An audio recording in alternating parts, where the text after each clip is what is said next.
আমাদের যে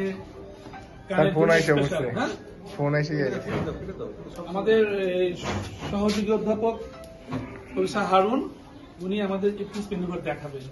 এই ম্যানুভারটা করলে আমাদের যে ভার্টিগ অনেক উপকার হয়। ইম্পর্টেন্ট ট্রিটমেন্ট পার্ট হচ্ছে ম্যানুভার। সেই ম্যানুভারটি এখন আমাদের সহযোগী অধ্যাপক ডক্টর হারুন করবে, আমরা সবাই দেখবো, সেখান থেকে শিখবো। ওকে, এখন আমি অনুরোধ করছি সহযোগী অধ্যাপক হারুন, প্লিজ একটু আমার পিছন সম্বন্ধে বলো আমাদেরকে। Thank you sir. আমাদের আসলে খুব সংক্ষেপে আমরা চলে যাবো হচ্ছে vertigo mainly central cause, peripheral cause, এবং পেরিফেরাল কজের হচ্ছে কজটাই হচ্ছে পেরিফেরাল কজ। পেরিফেরাল কজের মধ্যে আমাদের মেইন হচ্ছে BPP, benign positional person vertigo. সোজা কথায় উঠা বসা নড়াচড়ার কারণে যে ভার্টিগোটা হয় সেটা। এবং হচ্ছে এটার ইন্টারেস্টিং হচ্ছে 80% যদি আমরা ইপলিস ম্যানুভার জাস্ট একটা ব্যায়াম করি তাহলে হচ্ছে 80% ক্ষেত্রে সাকসেস।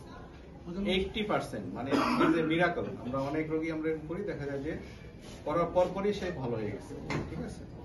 কিন্তু এটা অনেকগুলো বিভিন্ন ভিডিওতে বিভিন্ন রকম আছে। তারপর আমরা মোটামুটি একটা স্ট্যান্ডার্ড প্রোটোকল মেনটেন করি। সেটা হচ্ছে আপনারা যেটা শুরু করতে হবে কোন দিকে, বা জাস্ট 4টা স্টেপ। হ্যাঁ, একবার ডান দিকে মাথা ঘোরাবেন, বাম দিকে মাথা ঘোরাবেন, বাম কাঁধ নিয়ে শুবেন, তারপরে উঠে বসবেন। যদি ওই রোগী ডান দিকে সমস্যা হয়, কোন দিকে সমস্যা সেটা আমরা ডিসফালফাইড দিয়ে আমরা আইডেন্টিফাই করি। এই রোগীর আমরা ইতিমধ্যে আইডেন্টিফাই, ওনার হচ্ছে লেফট সাইডে হচ্ছে ওনার মেইন প্রবলেম, ঠিক আছে। তাহলে যেই সাইডে আমরা করব, এখন হচ্ছে আমাদের বেশিরভাগই যেহেতু জায়গার সমস্যা থাকে, ইউজুয়ালি আমরা এমন একটা জায়গা নিব যেখানে হচ্ছে উঠে বসলে ডান সাইডে, উনি যদি বাম সাইডে সমস্যা হয়, এই রোগীর ক্ষেত্রে আমরা এমন ভাবে তাকে শোয়াবো যাতে হচ্ছে সে ডান দিকে কাঁধে ডান দিকে উঠে বসে। তাহলে তার এই রোগীর যা বাম দিকে সমস্যা, তার ডান দিকটা খালি রাখতে হবে। আপনার ভার্টিগো কি দুই দিকে না একদিকে হয়? কোন দিকে? কোন রকম পজিশনাল আছে? ওইরকম পজিশনাল না। অনেকে বলে কি আমার ডান দিকের কানে মাথা ঘোরায়, সমস্যা করে ডান সাইড, এরকম কিছু না। ইউজুয়ালি আমরা হচ্ছে এই ইপ্লিস করার আগে আমরা হচ্ছে ডিসফালফাইড ইন ভিএনজি করি। ভিডিও হিস্টোগ্রাফি দিয়ে আমরা হচ্ছে কি করি, ডিসফালফাইড টেস্ট। ইউজুয়ালি ক্লিনিক্যাল ডিসফালফাইড টেস্ট হয়ে যায়, আর একটা ভিএনজি মাধ্যমে করা যায়। আমরা ভিএনজি টেস্ট করে আমরা এটা আইডেন্টিফাই করি যে হচ্ছে কোন সাইডে, যেই সাইডে আমাদের প্রবলেম থাকবে সেই সাইডে আমরা হচ্ছে আগে আমরা হচ্ছে কি করব। তো ওনার যেহেতু এর আগে আমরা একবার করছিলাম, this is the second time. এর আগে আমরা অক্টোবরের 4 তারিখে আমরা হচ্ছে 2023 সালের অক্টোবর 4 তারিখে আমরা করেছিলাম। এরপরে কি আপনি ভালো ছিলেন?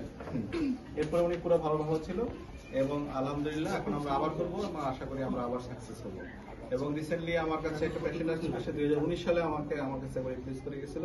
এখন 24 সালে উনি এসে আর একবার নিয়ে গেছে। হ্যাঁ, তাহলে এখন ওনার যেহেতু লেফট সাইডে, তাহলে আপনার মনে আছে কিনা, প্রথমে আপনাকে আমরা হচ্ছে এই 30 ডিগ্রি হেড ইনক্লাইন ডাউনওয়ার্ডস, হ্যাঁ, এই জন্য একটা বালিশ দিয়ে মাথার দিকটা একটু নিচু করে রাখবেন। তারপরে হচ্ছে আমরা ওনার বাম দিকে মাথা কাত করে শুবে, তারপরে হচ্ছে ডান দিকে মাথা কাত করবে, তারপরে পুরো বডি সহ ডান দিকে মাথা কাত করবেন, এরপরে উঠে বসবেন। এই স্টেপগুলোকে আপনার মনে আছে? ভুলে গেছে? তাহলে আমাদের দেখাতে হবে। আচ্ছা, আমি আপনাকে একটু ভিডিও রাখছি, স্টপ করুন।